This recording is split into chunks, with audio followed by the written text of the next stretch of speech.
Muri yeZimbabwe zvinhu zviya zvazvatanga uya panapa uone ugodzokera pakashata pari hot. This time ndiri kuona Attorney General Virginia Mabhiza vari kubhanza kudzungaira, vari kulidha chitima hamenoti chii chemadzungairwa vari kuda kutsvaga kuti ndanani achabvuma kupusiswa zvinhu zvakadai. So I don't know kuti vanhu vekuZimbabwe chii muri kuverengera vanhu the same thing chamuri kuti constitution iri zvakazvakati. The same constitution yacho iyoyo iri kutokurambidzai zvinhu zvamuda kukonesa vanhu brain, but for the what? Why? Muruda kuamenda constitution. Simple.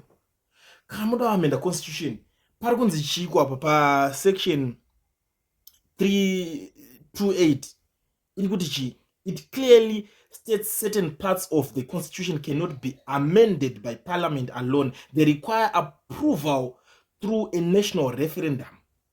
What needs a referendum? A referendum is required if you want to amend provisions relating to the Declaration of Rights, Chapter 4, presidential term limits, the length of time of a president can serve, some key institutional structures like independence of judiciary. In legal wording, Section 328 says that amendments to these entrenched provisions must pass through parliament and be approved by the people in a referendum. Why this exists? This rule is meant to protect important democratic principles so that leaders cannot easily change fundamental rights or extend power. Citizens have the final say on critical constitutional changes. Saka uyu Virginia Mabhiza zvaarikutaura in short arikungoti imimi hamufanira kutaura kana one way. Iye arikungoti iye netimu rake parliament vakatonopasiswa, but zvikonzi aiyewa parliament yega aiite komana aiite. If anyone tries to remove or extend presidential term limits, they must go to a referendum. Parliament alone is not enough. But havasida kunzwa nyaya idzodzo, vatokudza kuti hazvina need yereferendum izvi. But handiti muri kubata presidential what izvozvo to matems amuri kungobata makuti aiwa is just an extension chiko zviri muconstitution ngazvingopfuura nekureferendum, simple as that. But ndopenza aiwa hazvina need. Vanhu kana mapindira vakaita mabasa acho hatina zera navo, ndikutaurira I surrender kudai ndabvuma. Atakana zera nawo vamwe vanhu mapindira vakatoita kana magraft acho, because pane zvimwe zvinhu zvokuti zvingori simple so kuti tingoti ngatichita tichingonzwisana kuti aiwa zvamuri kutaura izvi zvakanaka, but onaiko pakati pari kunzi kudii. Anyway, rekedza tiende pane nyaya yake zvaari kutaura.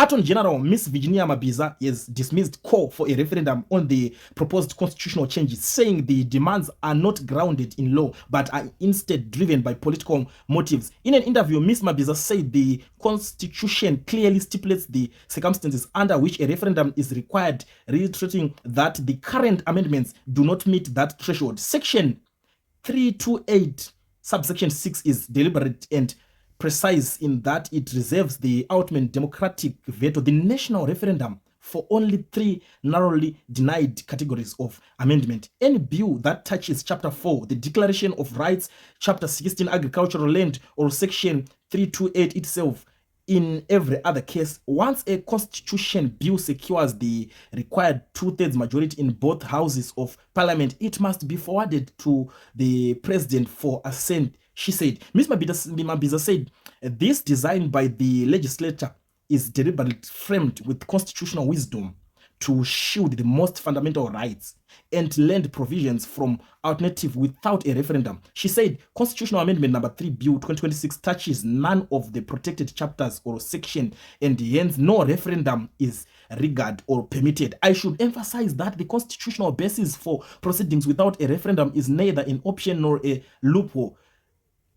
328 subsection 6 is very clear on this aspect. Any insistence on a referendum given the current scenario is devoid of any meaningful legal basis and logic. It is an unconstitutional demand, said Mrs. Mabhiza. She said the legal position was clear and should not be distorted for political expedience, adding that constitutional provisions must be interpreted as they stand. Ms. Mabiza's remarks come amid increasing debate from some stakeholders pushing for a referendum on the proposed constitutional amendment bill number 3, arguing that it requires wider public approval. Justice, Legal and Parliamentary Affairs Minister Ziyambi Ziyambi also weighed in, dismissing the possibility of a referendum and reiterating that the constitution already provides guidance on the matter.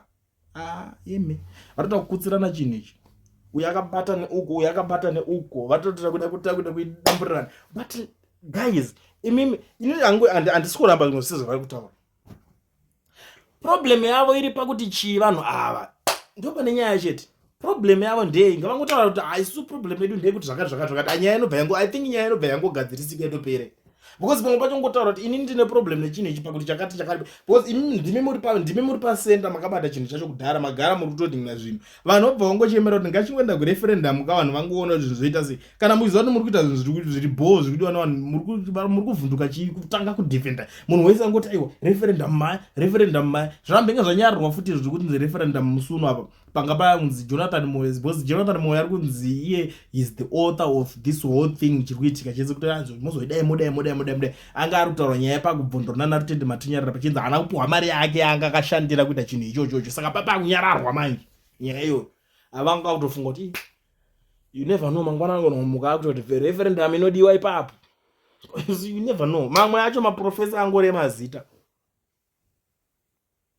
Anyways, I don't want to waste much of your time muri Zimbabwe. Ndinamba takangotsomana nenyaya iyoyi. Chandoda ngozivisana nemi muri Zimbabwe ndechekuti maZimbabweans ese zvawo vari muSouth Africa muno vari kudawo kuregisterwa macompanies nekuvhurwa maFNB business accounts vasina mawork permits kana mastudy permits. Ndiri kuti batai mukoma oyo nevecompany inonzi Education Research vanokwanisa kuregistera icompany vokuvhurira FNB business account.